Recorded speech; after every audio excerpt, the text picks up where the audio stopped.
उस जग दे पालनहार ने, उस जग दे पालनहार ने, तैनू दित्तियां नेमतां हजार ने, तैनू दित्तियां नेमतां हजार ने। उस जग दे पालनहार ने, उस जग दे पालनहार ने, तैनू दित्तियां नेमतां हजार ने, तैनू दित्तियां नेमतां हजार ने। करी उसनू भी, करी उसनू भी याद दिल जानिया, ओ करी उसनू भी याद दिल जानिया। दस मूर्खां दी होर की निशानियां, ओ दस मूर्खां दी होर की निशानियां। बीजे किकरां ते मंगे खुरमानियां, ओ बीजे किकरां ते मंगे खुरमानियां। दस मूर्खां दी होर की निशानियां, दस मूर्खां दी होर की निशानियां।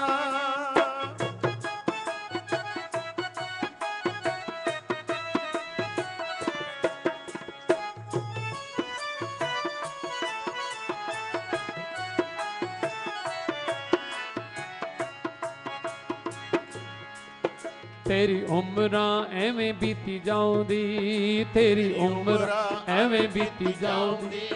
बंदे तैनू जरा होश भी ना आउंदी, बंदे तैनू जरा होश भी ना आउंदी।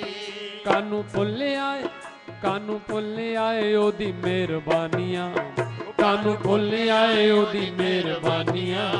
दस मूर्खां दी होर की निशानियां, ओ दस मूर्खां दी होर की निशानियां। ओ बीजे किकरां ते मंगे खुरमानियां, ओ बीजे किकरां ते मंगे खुरमानियां। मूर्खां दी होर की निशानियां, ओ दस मूर्खां दी होर की निशानियां।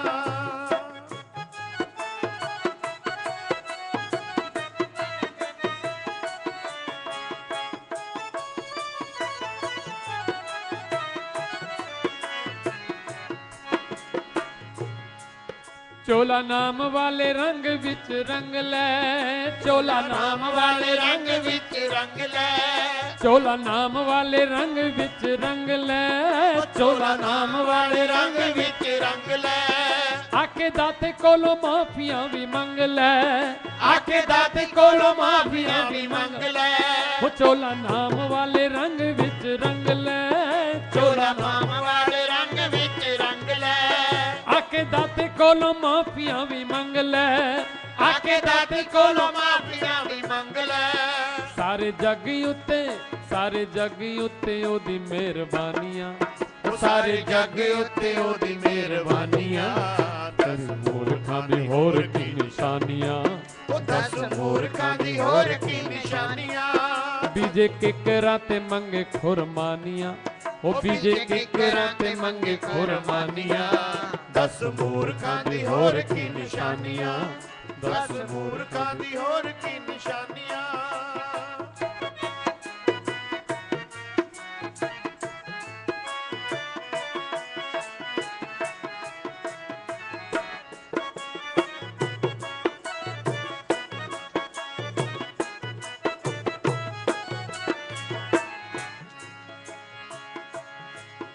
मन अपने दे विच झाती मार ले, मन अपने दे विच झाती मार ले, मन अपने दे विच झाती मार ले, मन अपने दे विच झाती मार ले। बाकी रहिंदा होया जीवन संवार ले, बाकी रहिंदा होया जीवन सवार ले। मन अपने दे विच झाती मार ले, मन अपने दे विच झाती मार ले। बाकी रहिंदा होया जीवन संवार ले, ओ बाकी रहिंदा होया जीवन सवार ले।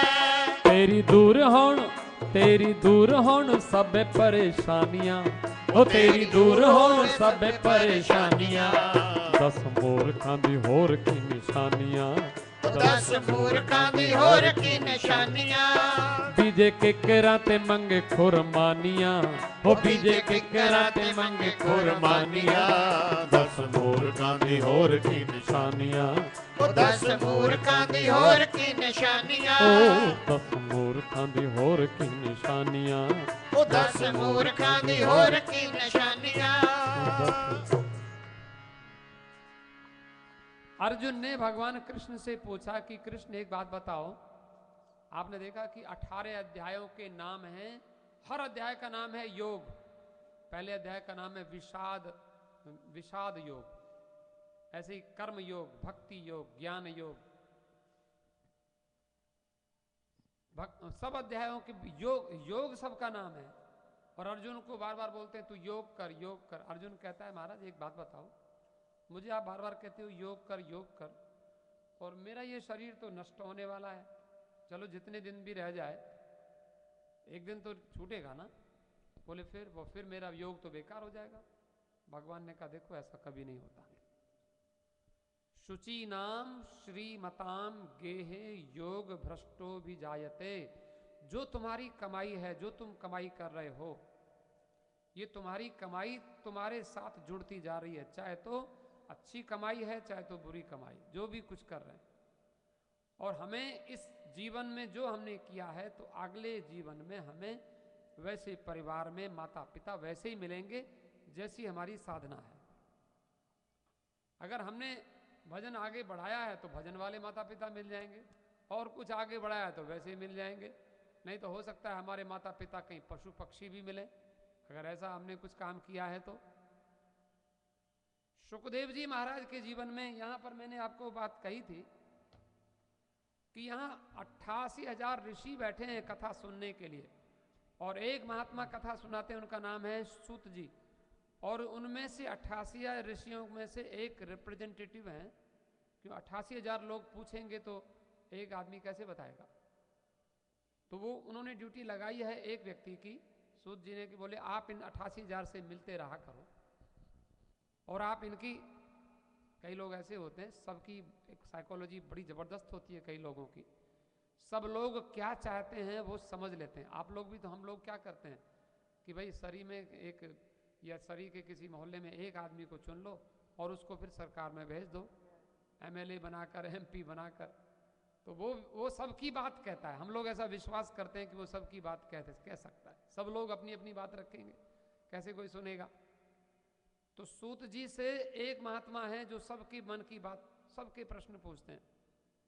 उन्होंने कहा कि भाई एक व्यक्ति है, कौन, उसका नाम है शौनक। शौनक जी को प्रश्न पूछना आता है। कोई बहुत बड़े महात्मा हैं, उनसे क्या पूछना चाहिए, और अगर हम ऐसी बातें पूछते रहेंगे तब तो हमारा, वो तो उनके पास तो इतना समय होता नहीं, तो फिर हमारे जो खास प्रश्न है वो तो रह जाएंगे। इसलिए समझदार व्यक्ति को बिठाया जाता है। शौनक जी प्रश्न पूछते हैं, बोले महाराज हमने सुना है एक कोई महात्मा हुए हैं। आप ध्यान देना, अभी जो आगे आने वाली जो 14 जुलाई है, 14 जुलाई को हम लोग एक यहाँ पर उत्सव कर रहे हैं, वो बड़ा ही प्रसिद्ध और बड़ा फंडामेंटल, बड़ा मौलिक उत्सव है, और उसका नाम है व्यास पूजा। हम सबके बर्थडे मनाते हैं, और वो जो दुनिया को जो शिक्षा देने वाले, जो सबके गुरु हैं, जगत गुरु हैं, उनका नाम है व्यास जी महाराज, जो विष्णु भगवान के अवतार माने जाते हैं। तो व्यास जी का बर्थडे मनाएंगे हम 14 तारीख को 5 बजे से 7 बजे, और शास्त्रीय विधि से हम पूजा कराएंगे। आप लोगों में से जबरदस्ती किसी के साथ नहीं है, जो आप आगे आना चाहते हैं तो बड़ी खुशी से आइए। और ये जो प्रीति जी बैठे हैं, इनका भी निमंत्रण है, इनकी ओर से भोजन की व्यवस्था की गई है उस दिन, ये भी निमंत्रण दे रही हैं। हाथ जोड़ के बोलो जी सबको, आप लोग जरूर आए। और हाँ। तो ये गुरु पूजा, मैंने आपको निवेदन किया, सुखदेव जी भी एक गुरु हैं, और वो व्यास जी के बेटे हैं, सगे बेटे सुखदेव। और उसमें भागवत में उसकी कथा है, देवी भागवत। नारद जी बहुत बड़े महात्मा हैं, लेकिन एक बात हम आपको कह दें, हम लोग शास्त्र पढ़ते हैं, मैं काशी में रहता रहा, यहाँ भी हम लोग पढ़ते रहते हैं, लेकिन एक आपके मन से भ्रम निकाल दीजिए। सुखदेव जी महाराज व्यास जी के शिष्य हैं, और व्यास जी से बड़ा कोई दुनिया में पढ़ा लिखा व्यक्ति हम नहीं मानते। व्यास जी सबसे बड़े पंडित हैं, क्योंकि सारे वेद और सारे शास्त्र और पुराण सब व्यास जी ने लिखे। कितने बड़े पंडित, इनसे बड़ा कोई पढ़ा लिखा नहीं हो सकता। लेकिन पढ़े लिखे व्यक्तियों को, चलो साधारण व्यक्ति को कोई सा संशय हो जाए तो कोई समाधान हो सकता है, लेकिन पढ़े लिखे व्यक्ति को संशय हो जाए, उसको कहाँ जाना चाहिए। तो आप एक बात ध्यान रखें, कई बार हम लोगों को अपने मन में ये भावनाहीन भावना आती है कि हमने तो कुछ पढ़ा नहीं तो कोई चिंता की बात नहीं है।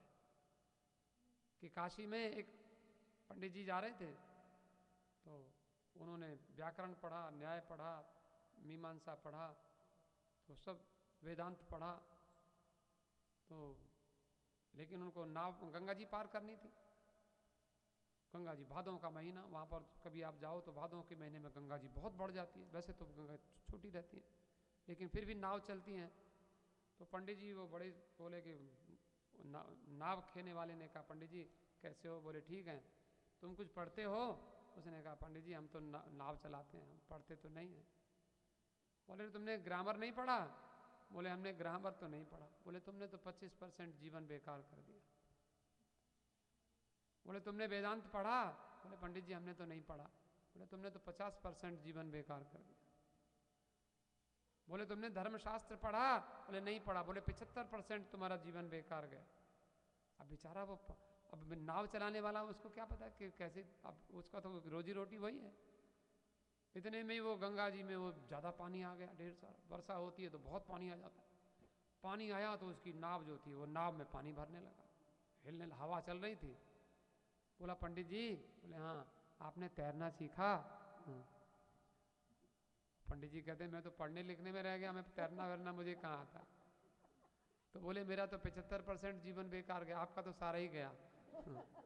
अब डूबने वाले हैं आप, और मैं तो मैंने तैरना सीखा है, मैं तैर के निकल जाऊंगा। जिन्होंने तैरना सीखा वही भव पार होते।